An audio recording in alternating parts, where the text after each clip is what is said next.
Ni marufuku Muislamu kupokea chakula ambacho ni sherehe ya Manasara au Mayahudi siku hiyo. Katika jumla ya sherehe zao mpaka chakula wamekuletea wewe, na wewe wajua, kwa sababu siku ya kawaida anaweza kukuletea chakula utakula, lakini leo Christmas lakini uharamu unaingia wewe kula.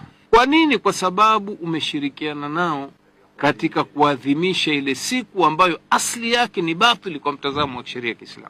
Kwa mfano, wamekuletea keki za Christmas, haitofaa kula. Kwa sababu gani? Kwa sababu ile ni sherehe ya kuzaliwa Mungu Yesu.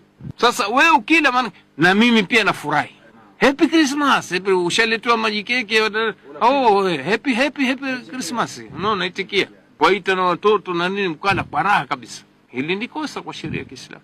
Sasa nini unatakiwa ufanye Muislamu? Jambo ambalo ni nzito kwa Waislamu wengi. Wako wale wamejua hili ni baya, lakini anaona aibu kwamba atamfedhehesha yule bwana kwa kukataa kile chakula. Kwa hiyo atakipokea, lakini anakwenda kuwapa kuku. Kaza wewe. Unaona? Sasa kidini sivyo.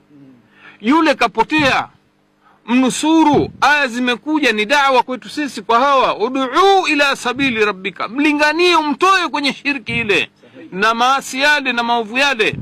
Mwambie, mimi bwana, wewe jirani yangu, una haki katika Uislamu, lakini kwa hili utanisamehe sana, na nakuhusia jirani yangu, hii njia unaifanya ni potofu.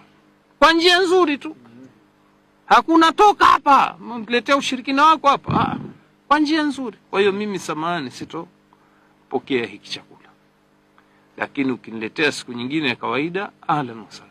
Kwa hiyo lazima tuweke wazi Uislamu, kul hadhihi sabili, hii ndio njia yetu hii.